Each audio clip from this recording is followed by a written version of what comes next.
नमस्कार विद्यार्थियों, आज हम मौलिक अधिकारों का नेक्स्ट पार्ट पढ़ेंगे। कल हमने मौलिक अधिकारों के बारे में पढ़ा था। मौलिक अधिकारों के अंतर्गत हमने समानता के अधिकार के बारे में पढ़ा था। समानता का जो अधिकार है वो संविधान के अनुच्छेद 14 से 18 तक प्रदान किया गया है। अनुच्छेद 14 के अंतर्गत हमने पढ़ा था कानूनी समानता। अनुच्छेद 15 के अंतर्गत हमने पढ़ा था विभेद का निषेध। अनुच्छेद 16 के अंतर्गत अवसर की समानता। अनुच्छेद 17 के अंतर्गत अस्पृश्यता का निषेध और अनुच्छेद 18 के अंतर्गत हमने उपाधियों का निषेध ये पढ़े थे। और समानता के अंतर्गत भारतीय संविधान के अंतर्गत ये कोशिश की गई है कि भारत के अंतर्गत निवास करने वाले सभी नागरिकों को समानता का अधिकार प्रदान किया जाए, यानी कि उनके साथ समान व्यवहार किया जाए, चाहे वो कानून के क्षेत्र में हो, चाहे सामाजिक क्षेत्र में हो, चाहे नौकरियों के क्षेत्र में हो, समान व्यवहार किया जाए। दूसरा जो अधिकार प्रदान किया गया है संविधान के अंतर्गत वो स्वतंत्रता का अधिकार प्रदान किया गया है। स्वतंत्रता का अधिकार भारतीय संविधान के अनुच्छेद 19 से 22 तक स्वतंत्रता का अधिकार प्रदान किया गया है। अनुच्छेद 19 के अंतर्गत विभिन्न प्रकार की स्वतंत्रताएं प्रदान की गई है। अनुच्छेद 19 से 22 यानी कि 4 अनुच्छेदों में स्वतंत्रता का अधिकार प्रदान किया गया है। स्वतंत्रता का जो अधिकार है उसके बारे में पायली एक विचारक है, उन्होंने ये कहा था कि मौलिक अधिकारों में स्वतंत्रता का अधिकार मूल आधार है, यानी कि स्वतंत्रता के अधिकार को वो बहुत ज्यादा प्रोफेसर पायली बहुत ज्यादा महत्व देते हैं। अनुच्छेद 19 के अंतर्गत हम देखें तो अनुच्छेद 19 में विभिन्न प्रकार की स्वतंत्रताओं का उल्लेख किया गया है। अनुच्छेद 19 के अंतर्गत जब संविधान बना था तो उस समय अनुच्छेद 19 में 7 प्रकार की स्वतंत्रताएं दी गई थी, लेकिन 1974 के अंतर्गत 1978 के अंतर्गत 44वां संविधान संशोधन हुआ था। 44वें संविधान संशोधन के द्वारा अनुच्छेद 1978 44वें संविधान संशोधन के द्वारा संपत्ति का जो स्वतंत्रता है वो हटा दी गई।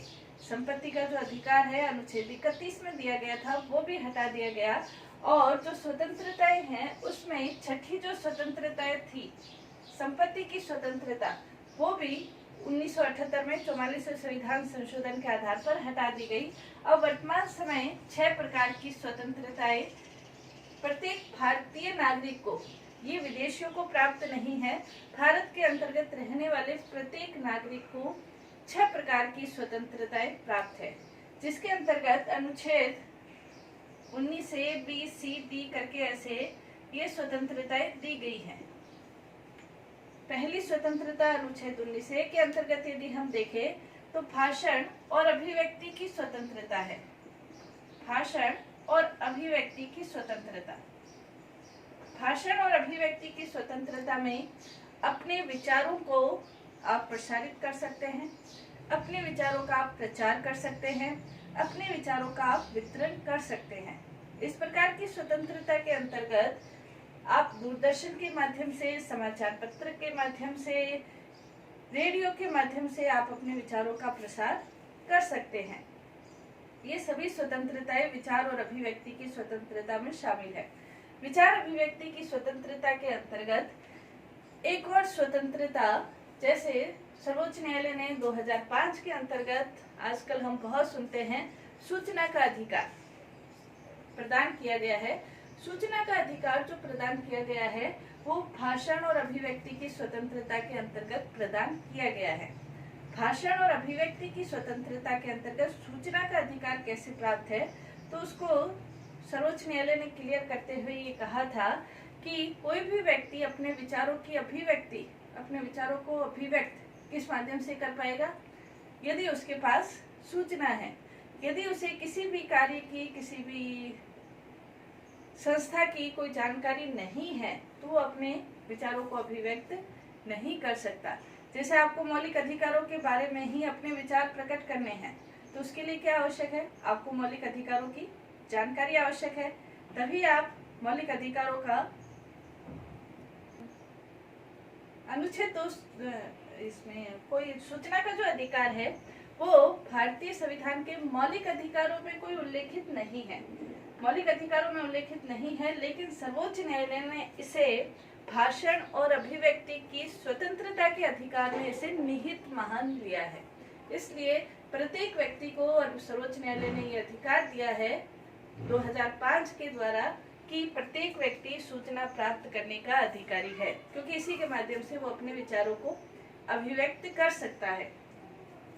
अनुच्छेद 19B के अंतर्गत शांतिपूर्ण और बिना अस्त्र शस्त्र के सभा करने का, इकट्ठे होने का अधिकार प्राप्त है। इसी प्रकार स्वतंत्रता प्राप्त है। इसी प्रकार अनुच्छेद 19C के अंतर्गत संघ बनाने का, समुदाय बनाने की स्वतंत्रता प्राप्त है। इसी प्रकार अनुच्छेद D के अंतर्गत भारतीय क्षेत्र में भारतीय नागरिकों को बिना किसी भेदभाव के कहीं भी संचरण की यानी कि आवागमन की स्वतंत्रता प्राप्त है। भारतीय नागरिक भारतीय क्षेत्र में कहीं भी आ सकते हैं, जा सकते हैं, संचरण की स्वतंत्रता प्राप्त है। इसी प्रकार अनुच्छेद E के अंतर्गत भारतीय क्षेत्र के अंतर्गत भारतीय नागरिकों को कहीं पर भी बस जाने की, निवास करने की स्वतंत्रता प्राप्त है। भारतीय क्षेत्र के अंतर्गत निवास करने वाले प्रत्येक नागरिक कहीं भी उनकी इच्छा है तो वो वहीं जाकर बस सकते हैं। मध्य प्रदेश, राजस्थान, कहीं पर भी जाकर वो अपना निवास स्थान, उनको ये स्वतंत्रता प्राप्त है। जो छठी स्वतंत्रता थी, संपत्ति की स्वतंत्रता, वो 1978 के 44वें संविधान संशोधन के द्वारा निकाल दी गई है।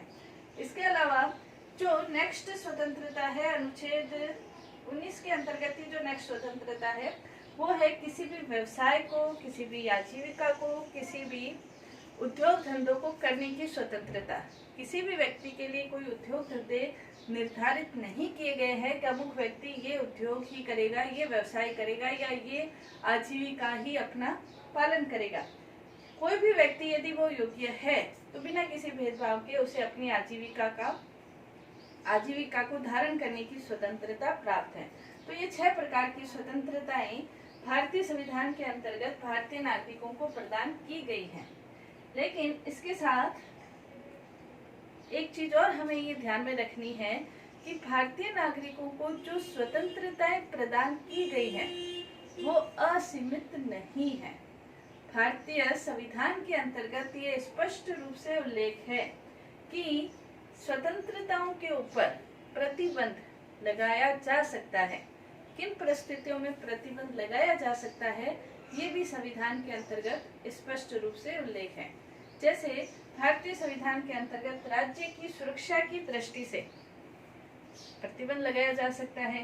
यदि आप ऐसे विचारों को व्यक्त करते हैं जिससे राज्य की सुरक्षा खतरे में पड़ती है तो आपके विचारों पर प्रतिबंध लगाया जा सकता है, या अन्य स्वतंत्रताओं के ऊपर प्रतिबंध लगाया जा सकता है। राज्य की एकता और अखंडता की दृष्टि से भी प्रतिबंध लगाया जा सकता है। नैतिकता की दृष्टि से, शिष्टता की दृष्टि से, दूसरे देशों के साथ जो मैत्रीपूर्ण संबंध है उसके आधार पर भी स्वतंत्रताओं के ऊपर प्रतिबंध लगाया जा सकता है। ऐसे नहीं कि आप किसी भी प्रकार के विचार प्रकट करके दो राज्यों के बीच संबंधों को और ज्यादा खराब कर दो, ये स्वतंत्रताएं प्राप्त नहीं है। इसी प्रकार से आप अपनी स्वतंत्रताओं का प्रयोग करते हुए न्यायालय का अपमान नहीं कर सकते हैं। न्यायालय का अपमान नहीं कर सकते हैं। दूसरे व्यक्ति की जो हानि है, मान हानि है, दूसरे व्यक्ति का आप अपमान नहीं कर सकते हैं। तो इन्हीं सब आधारों पर आपकी स्वतंत्रताओं के ऊपर प्रतिबंध लगा सकते हैं। संसद के द्वारा प्रतिबंध लगाया जा सकता है। इसी को ध्यान में रखते हुए स्वतंत्रताओं के ऊपर जो प्रतिबंध की व्यवस्था है उसी को ध्यान में रखते हुए के.टी. शाह ने ये कहा है कि स्वतंत्रताओं के ऊपर प्रतिबंध के कारण स्वतंत्रताएं इतनी संदेहास्पद हो गई है कि उन्हें ढूंढने के लिए हमें दूरबीन का प्रयोग करना पड़ेगा। लेकिन इसका उत्तर देते हुए संविधान निर्माताओं के दूसरे सदस्यों ने ये कहा था कि जो भी प्रतिबंध लगेंगे वो अमर्यादित प्रतिबंध नहीं होंगे, बल्कि जो प्रतिबंध लगेंगे वो मर्यादित और युक्तियुक्त प्रतिबंध होंगे। अमर्यादित रूप से कोई प्रतिबंध नहीं लगेंगे। इसलिए देश की एकता के लिए, सुरक्षा के लिए, अखंडता के लिए ये प्रतिबंध आवश्यक है। तो अनुच्छेद 19 के अंतर्गत 7 प्रकार की स्वतंत्रताएं थी। अब 6 प्रकार की स्वतंत्रताएं हैं और 6 प्रकार की जो स्वतंत्रताएं हैं उन पर भी युक्तियुक्त और मर्यादित प्रतिबंध लगाए जा सकते हैं। इसी प्रकार अनुच्छेद 20 के अंतर्गत अनुच्छेद 20 अपराध दोष सिद्धि के संबंध में संरक्षण प्रदान करता है। अपराध दोष सिद्धि के संबंध में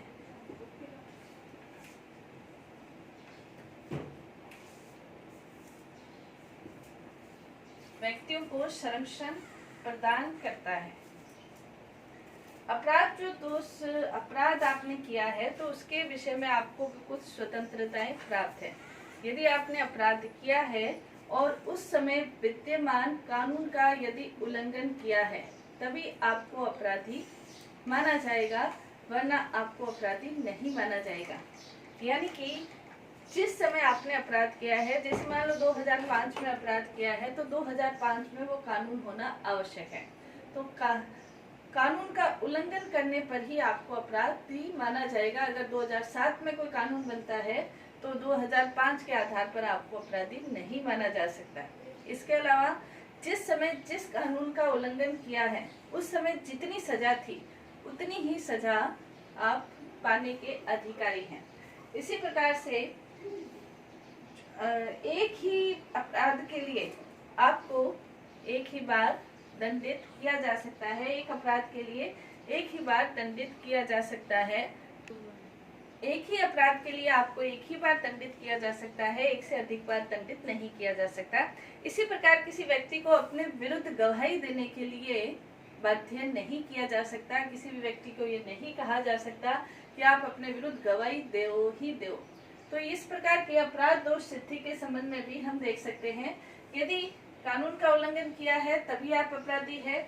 एक ही अपराध के लिए एक ही बार दंडित किया जा सकता है और अपने विरुद्ध गवाही देने के लिए आपको बाध्य नहीं किया जा सकता। तो ये अपराध दोष सिद्धि के संबंध में आपको अधिकार प्राप्त है। इसी प्रकार नेक्स्ट जो अधिकार है वो अनुच्छेद 21 के अंतर्गत अनुच्छेद 21 व्यक्तिगत स्वतंत्रता और जीवन की सुरक्षा ये अधिकार प्रदान करता है। व्यक्तिगत स्वतंत्रता और जीवन की सुरक्षा।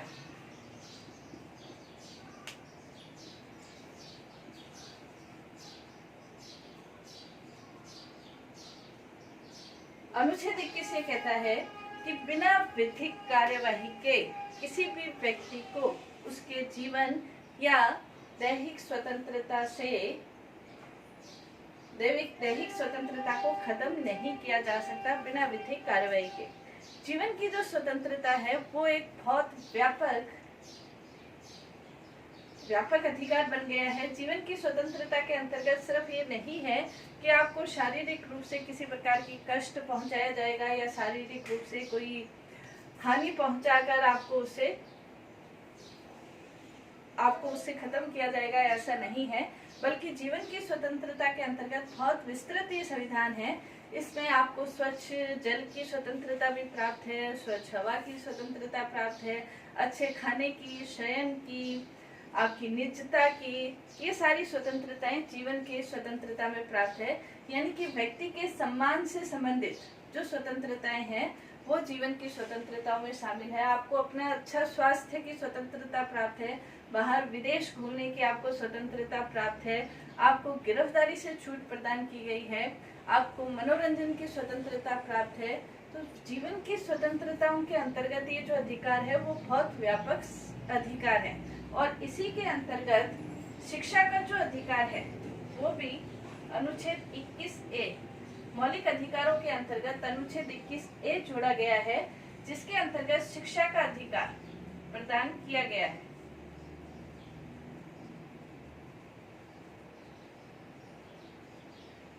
शिक्षा का अधिकार प्रदान किया गया है अनुच्छेद 21A के तहत।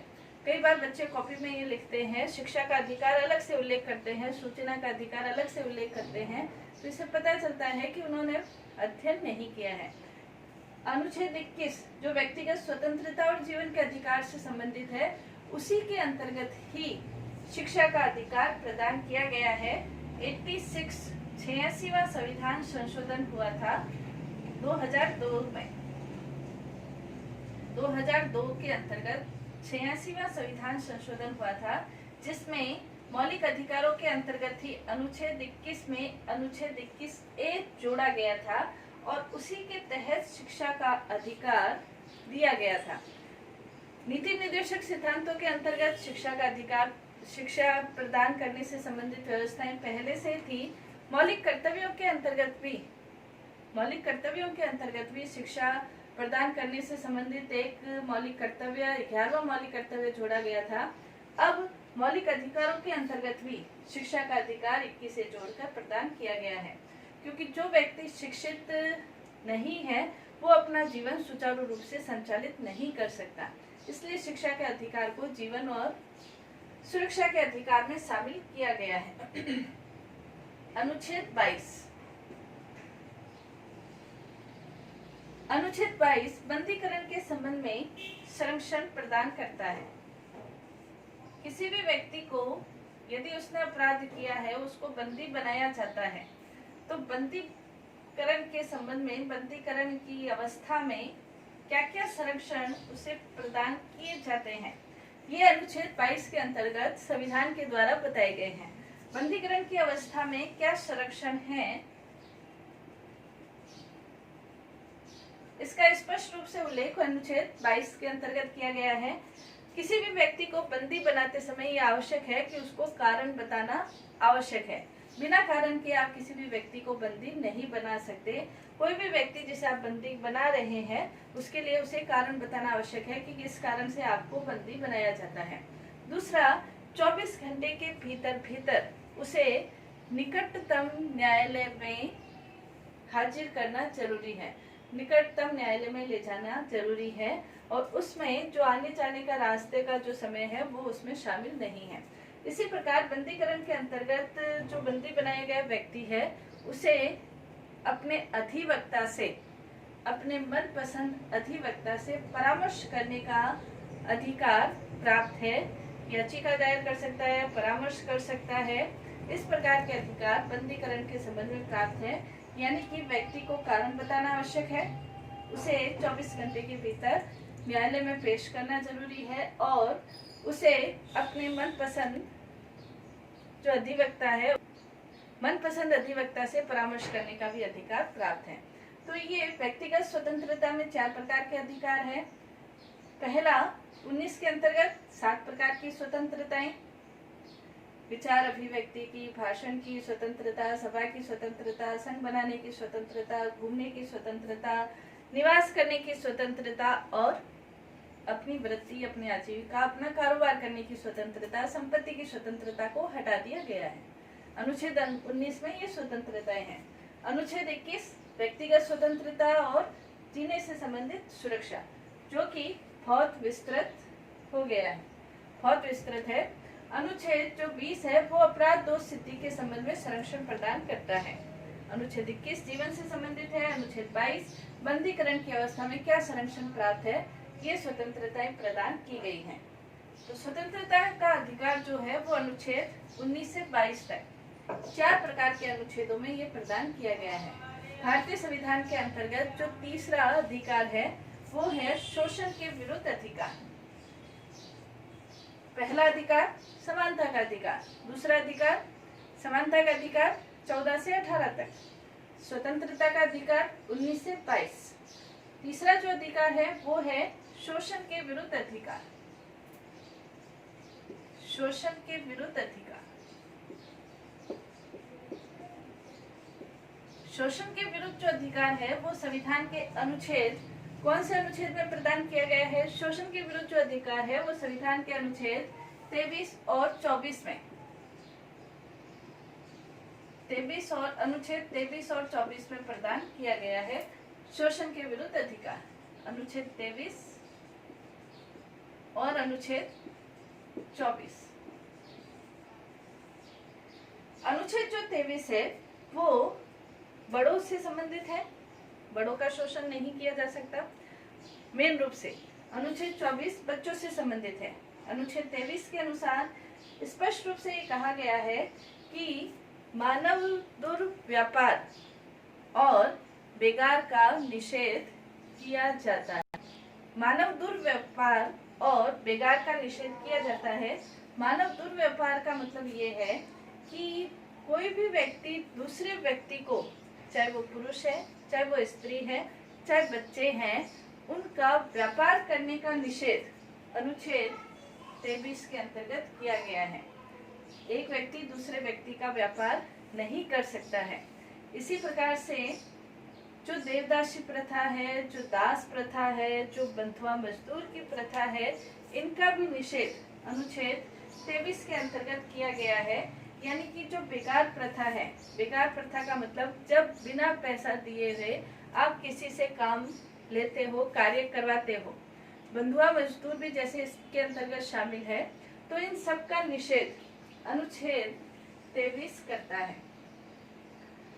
लेकिन इसके अंतर्गत एक अपवाद ये है कि यदि कई बार राज्य इस प्रकार की नीति अपनाए कि जिसके अंतर्गत सार्वजनिक श्रम की व्यवस्था की जाए, तो उसके अंतर्गत राज्य के द्वारा ये घोषणा की जाती है कि अमुक स्थिति के लिए सभी व्यक्ति अपना श्रम का योगदान देंगे।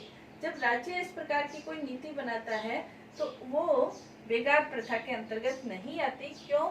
क्योंकि उसमें राज्य के द्वारा सभी नागरिकों के साथ बिना किसी भेदभाव के, जाति, धर्म, भाषा, बिना किसी भेदभाव के एक साथ श्रम की कोई योजना लागू की जाती है, तो उसे हम बेगार नहीं कहेंगे।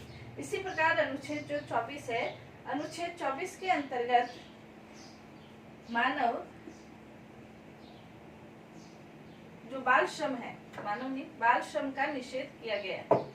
अनुच्छेद 24 के अंतर्गत बाल श्रम। अनुच्छेद 23 मानव दुर्व्यापार और बेगार प्रथा पर निषेध करता है। अनुच्छेद 24 बाल श्रम का निषेध करता है, बाल श्रम का निषेध करता है। यानी कि अनुच्छेद 24 के अंतर्गत एक और 1916 के अंतर्गत एक और ये संशोधन जोड़ा गया था। 1916 के अंतर्गत बाल श्रम संशोधन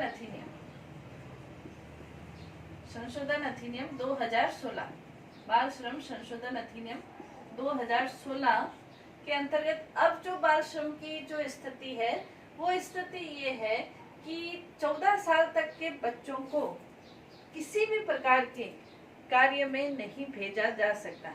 यानी 14 साल से कम उम्र के जो बच्चे हैं वो कहीं पर भी कार्य नहीं कर सकते। ना वो घरेलू कार्य कर सकते हैं, ना किसी दुकान में कार्य कर सकते हैं, ना कोई चाय की ठेली वगैरह पे कार्य कर सकते हैं 14 वर्ष तक के कम उम्र के बच्चे। और इसमें संशोधन करते हुए 2016 के अंतर्गत 14 से 18 साल तक के जो बच्चे हैं उनको जो खतरनाक कार्य है, खतरनाक जो फैक्ट्रियां हैं, उनमें नहीं लगाया जा सकता है। तो ये जो अगर वो उनको लगाया जाता है, अगर देखा जाता है, तो इसके लिए सजा का भी प्रावधान है। 6 से 5 वर्ष तक की सजा का प्रावधान है। 20,000 से 30,000 जुर्माना भी लग सकता है और इस सजा को बढ़ाया भी जा सकता है। तो पूर्ण रूप से 14 साल तक के बच्चों को तो बिल्कुल भी कार्य नहीं करवाना है। 14 से 18 साल तक के जो बच्चे हैं वो खतरनाक कार्य नहीं कर सकते हैं। तो जो बाल श्रम है उसका निषेध अनुच्छेद 24 के अंतर्गत किया गया है। तो ये 2 प्रकार के अधिकार आज हमने पढ़े, स्वतंत्रता का अधिकार और शोषण के विरुद्ध अधिकार। स्वतंत्रता का अधिकार 19 से 22 तक और शोषण के विरुद्ध अधिकार 23 और 24 के अंतर्गत हमने पढ़ा। कल हम और अधिकारों का वर्णन पढ़ेंगे।